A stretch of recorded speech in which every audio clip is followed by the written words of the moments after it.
শুভ দুপুর। আজকে আমার মেয়ের জন্মদিন। আজকে সকাল থেকে ঘেমে নেই, একদম স্নান করে গেছি এত এত রান্না করতে গিয়ে।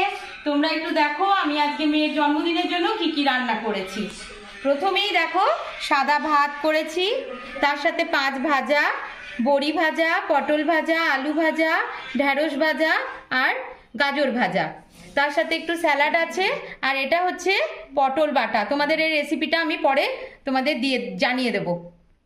তার সাথে হচ্ছে কলাইয়ের ডাল, কচুর শাক, এটা আমার মেয়ের খুব প্রিয়, মাছের তেল ভাজা, তেল পটল, চিলি সয়াবিন, আর এটা হচ্ছে তোমার চিংড়ি মাছের মালাইকারি, এটা হচ্ছে তোমার চাটনি, তার সাথে মাছের কালিয়া আর চিকেন।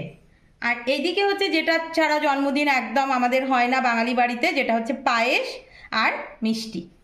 ঠিক আছে, তোমরা সব বন্ধুরা আমার খাবারগুলো দেখো, এই যে বানিয়েছি মেয়ের জন্য, সেগুলো দেখো কেমন হয়েছে সেটা বলো। টেস্ট অবশ্যই দূর থেকে বুঝতে পারবে না। আর আমার মেয়েকে অবশ্যই সবাই মিলে আশীর্বাদ করো। টাটা।